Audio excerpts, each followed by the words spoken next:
जय जगन्नाथ। आज जन सार आम पाक आसछन्ती सार आम सहित देखाई बादामबाड़ी टीपीसीएल ऑफिस रे जाइतिले लोड बढ़िया पाई एवं सार आज आम पाक आसछन्ती गतकाल एते कॉल करथिले सार को असुविधा है कि जे नवेम्बर 2 रे सर नवेम्बर 2 रे सार को लोड सैंक्शन हैला आउ से जो भेंडर आसी नवेम्बर 8 कि 9 रे सोलार लगे दे गले आज जाके सार को सोलार रजिस्ट्रेशन हेइनी कि मीटर लगे सब्सिडी आसनी पाखापाखि सार दीटा ना केतटा ईएमआई दीटा खंडे ईएमआई देले एबे मु सार सह कथा होउची आपन देखंतु मु केवल गोटे कथा कहया था कि आपन माने गोटे कथा माइंड देखु जो माने दर्शक केबे मिडिल मैन दे आसंतो नाही सोलार लगा था डायरेक्ट कॉल करंतु वेंडर को कॉल करंतु कथा हुवंतु को कंपनी भी लगांतु सार को से देथिला कि मोटे एक्वार्ड गिफ्ट देबी बहुत जिंस गिफ्ट देबी हायर प्राइस नेथिले मु ताको ना भी कहूनी किंतु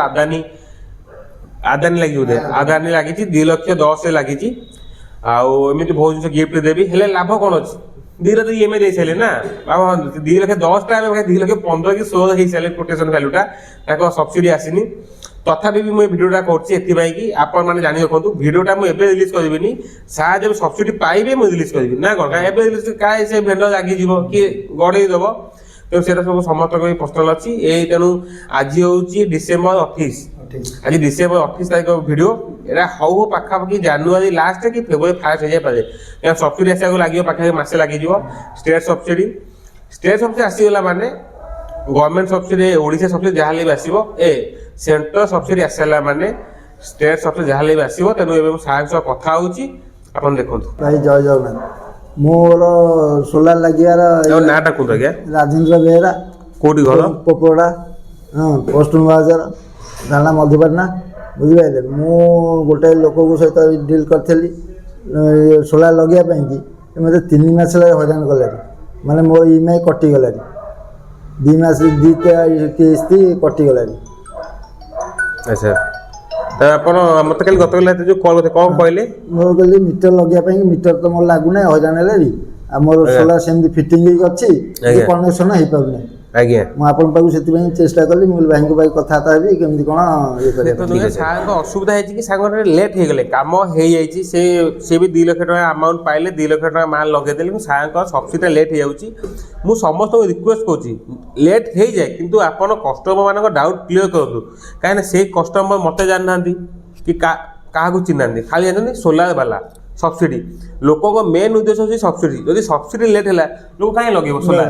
तेणु मु कहता आप जो मैंने भेंडर हिसाब से लगातु किसी असुविधा ना जदि लेट होची कस्टमर को डाउट क्लियर करातु कि सार ये लेट होची सार सोलार रजिस्ट्रेशन हेनी एएसडी माने एडिशनल सिक्योरिटी डिपोजिट 1500 टका अच्छी से डिपोजिट कलापर सार सोलार रजिस्ट्रेशन हम से किए कर भेंडर दाम बुझा कथा सार जो मिडिल मैन देकी गले से जो मिडिल मैन कहे मुझे कम करूनी अच्छा तू जब कम करूँ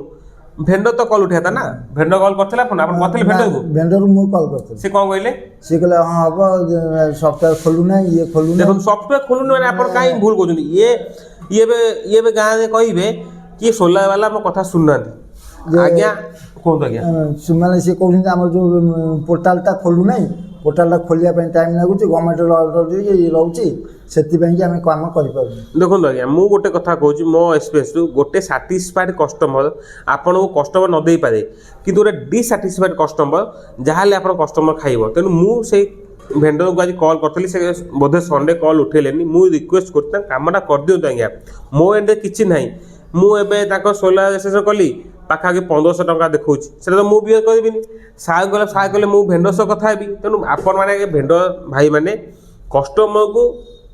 यथा संभव हेल्प करूँ कि से भेंडर भावुते कि मिडिल मैन नहीं गला कि कमिशन सी आ देखा दौनी मुझे कहीं काम करी 2 मास आज्ञा बहुत बड़ टाइम आप विश्वास करेंगे 2 मास एत जिन चेंज हो जापर तेणु दयाक मुझे समस्त को आम मैंने कम करुचे लंग टर्म कम कर एमती नुह कि 2-3 मास प्रोजेक्ट बंद हो पाखापाखि आउ 5 वर्ष काम चलो तेणु मु अनुरोध कर सब भेंडर भाई मानक एमती असुविधा हूँ ना मुझे हिसाब से साहय कली कि मुझे टकाटा पाइबी किंतु सी साटिस्फाइड हो गले निश्चिंत रूपे मत 2टा कस्टमर देवे मु कहती सार जाते बादामबाड़ी लोड बढ़ाई मुझे कहली सार आप भेंडर कहले से भेंडर आज्ञा आसुनी आ मुझे जाइए लोड बढ़ाई ତାପରେ ମୁଁ ସାର୍ଙ୍କୁ କହିଲି କି ସାର୍ ମୁଁ ଆପଣ କାମ କରିବି, ସାର୍ କହିଲେ ନାଇଁ ଆଜ୍ଞା ସାର୍ ବହୁତ ଭଦ୍ର ଲୋକ, ମୁଁ ତାଙ୍କୁ ଜବାବ ଦେଇଛି, ତେଣୁ ଆପଣ ସହ କାମ କରିପାରିବେ ନାହିଁ। ମୁଁ କହିଲି ଠିକ୍ ଅଛି, ଆଉ ସାର୍ ଯାହା ସୁବିଧା ଅସୁବିଧା ହେବ ମୋତେ କହିବେ। କାହିଁକିନା ସାର୍ ଯେଉଁ ଭେଣ୍ଡର ନାଁ କହିଲେ ସେ ଭେଣ୍ଡର ସେ ଟାଇମ୍ରେ ଜମା ଇନଷ୍ଟଲ୍ କରିନଥିଲା ଟିପି ସେଡ୍ୟୁଲ୍ ଅଣ୍ଡରରେ। ମୁଁ ଚେକ୍ କରିଦେଲି, ତଥାପି ସାର୍ କହିଲେ ନାଇଁ ଆଜ୍ଞା ସେ 150-200 ଟଙ୍କା ଇନଷ୍ଟଲ୍ କଲାଇଁ। ମୁଁ କହିଲି ଠିକ୍ ଅଛି ଆପଣ କରନ୍ତୁ ଯଦି। ତାପରେ ସାର୍ ଗତକାଲି ଏତେ ମୋତେ କଲ୍ କଲେ କି ଏଇ ଅସୁବିଧା, ମୋ 2ଟା EMI କଟିଲାଣି, ସୋଲାର ଲାଗି ସାରିଲା ତଥାପି ମିଟର ଲାଗୁନି। ସାର୍ ଇଲେକ୍ଟ୍ରିକ୍ ବିଲ୍ ପଠେଇଲେ, ମୁଁ ଇଲେକ୍ଟ୍ରିକ୍ ବିଲ୍ ଦେଖିଲା ତାଙ୍କ ସୋଲାର ରେଜିଷ୍ଟ୍ରେସନ୍ ହେଇନି। ସାର୍ ଆଜି ଆସିଲେ, ମୁଁ ତାଙ୍କ ଲ୍ୟାପଟପ୍ରେ ଦେଖିଲି ଏବଂ ଗୋଟେ ଛୋଟ କମ୍ପ୍ଲେନ୍ କଲି କି